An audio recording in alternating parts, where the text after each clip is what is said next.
morning everybody and welcome to Cooking and Travel by Dr. Papori Barooah. I would like to present before you today a tiffin recipe. Like whenever we are talking about kids coming back from school, we are always worried about what should we give them and how healthy it should be. And we are always looking out for new things, right? So yesterday in fact, when I was working with this idea of what to really serve my son when he comes back from school, I came upon this beautiful recipe.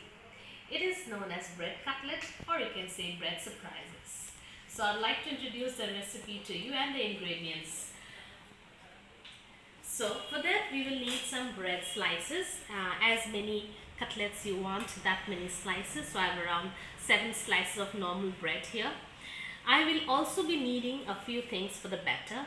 Like I have taken 3 tablespoons of gram flour or besan, 3 tablespoons of rice flour or pitaguri. I will also be needing some baking soda and salt.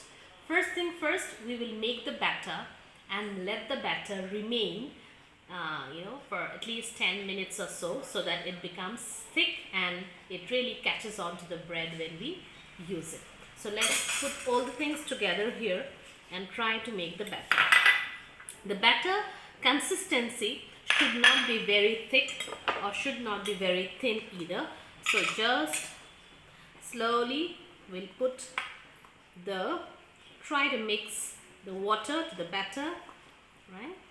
And be very careful that it should not be very watery, otherwise it will not stick on to the bread cutlet that we are trying to make today.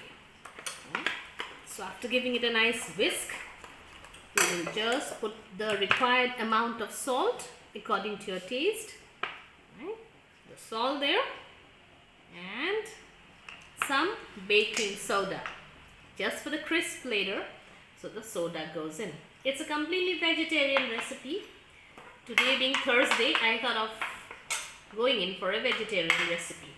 If you want some color, you can always add a little bit of turmeric powder, but if turmeric powder mixes with the soda, of course the color will change. Just give little. Right. So we give it again another whisk here like this, and then it should be a little more thinner than this. I'll give a little, say half a teaspoon of water, and then it's done. Now I'll put in the secret ingredient, little bit of oil.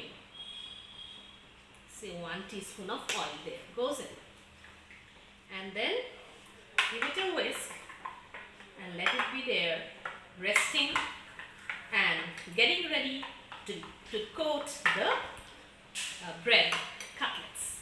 Now next thing I do is that I've already put the skillet on fire, and we'll have to fry a few ingredients. Those ingredients are, here we have taken around 2 big sized onions and chopped it small.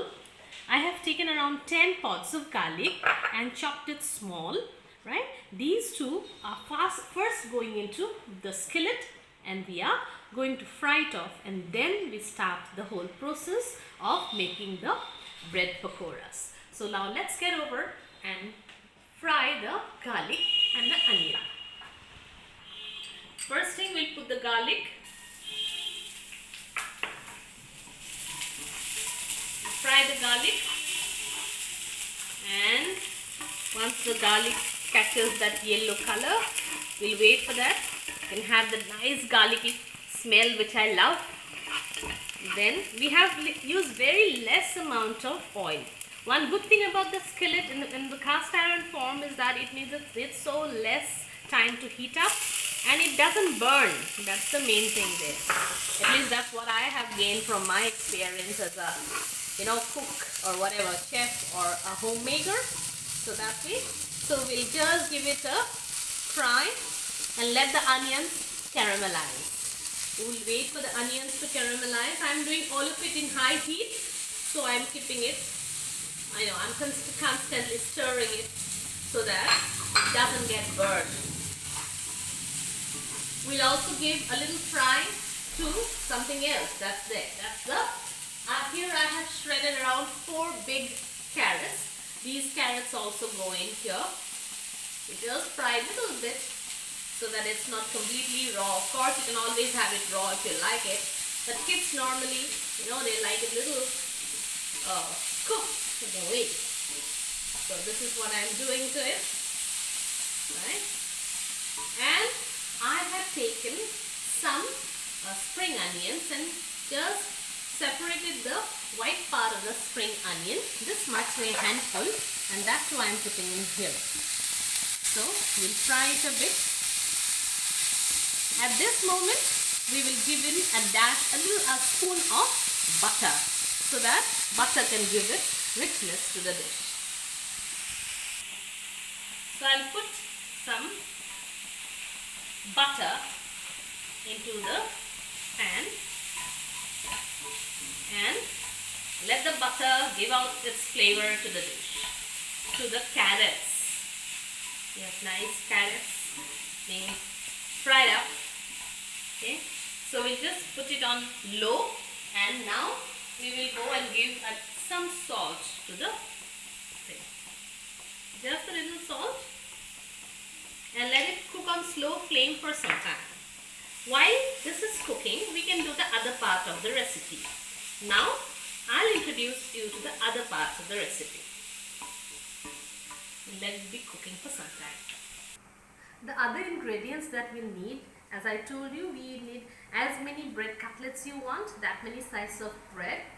And here I have boiled around 3 big sized potatoes in salt and given it around 3 whistles, so it's not completely soggy, or it's quite firm here. And the other, here I have around 1 cup of spring onions, that I have the green part. I had already used the white part here when I was cooking here, and the other green part is here. We'll need some coriander leaves, as much as you like the green in your curry, green in your dish. Here I am using 1 small bowl of mozzarella cheese, which I've shredded and kept. Now let's get going. First thing, as this is like happening, let me give it a stir and then move around and try to cut off the edges of the bread pieces. We don't want those edges sticking, so we just cut it off so it becomes softer and nicer when we eat it. So we just cut off all of them together, and then we are ready to go. So just cut it off. Now it's a real challenge, when we're talking about serving something different every day to the kids. They always want variety in their food, and we try to give the variety. We have to really think about it, and some things that are normally there in the house, we have bread slices normally in the house, so we can do a lot of things with the bread. Nowadays kids do not love I think we're talking about the sweet thing. Normally they like anything that's salty, so I have used here bread slices and trying to give it a nice different shape, nice different flavor, a nice tiffin. So the bread slices are done now. The next thing that we have to do now is check what's happening here. Right, this is cooking up. We can just put it down. We can just shut down the gas, and now go over to the other part of the recipe. So now we are going to take the boiled potatoes, put it into a bowl and try to mash it up. So very finely, if you have something that you can pass the potatoes through, it's better. So what I'm doing is that I'm trying to mash the potatoes together, and once all the lumps are gone, then we can go about and mix up the whole thing. Okay, so here these lumps are almost gone there. Now let me put the other ingredients there. First of all, I need to put everything that I had cooked. It's very heavy, so I need to do something else, I guess. I need to go around and get all these out. All the mixture goes into the potato mash that I've done.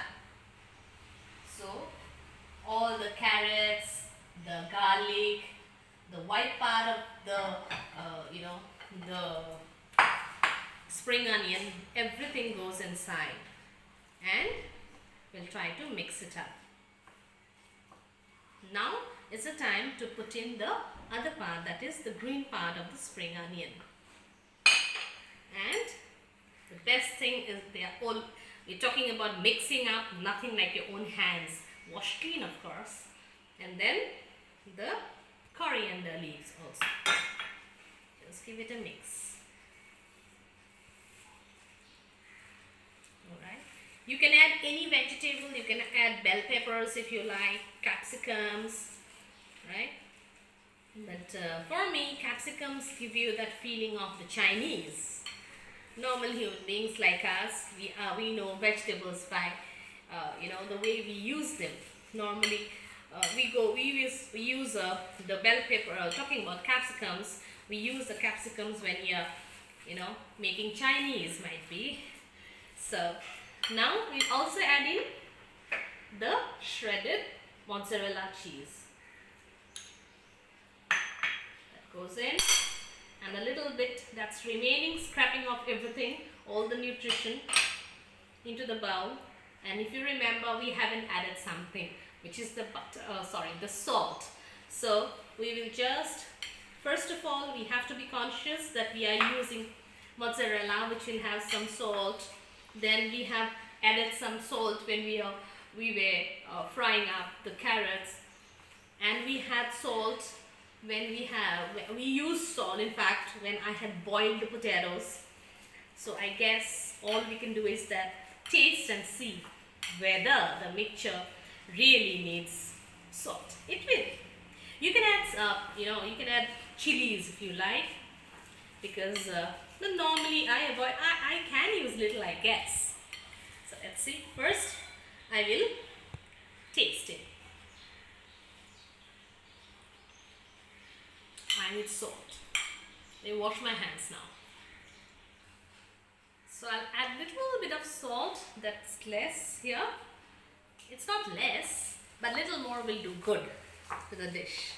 And some chili flakes if I want the heat. I hope there is nobody screaming when I make this.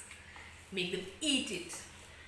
I remember when I was a child, I used to come back from the hostel, and my mom used to leave the entire kitchen to me to try out anything I loved. And the worst dish that I ever made was a carrot soup.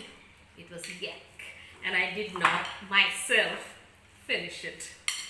So anyway, this is done, very nicely mashed up together, and now I will go and get it ready, get it done, and then we can have those frying. So now we are ready to make the cutlets, right?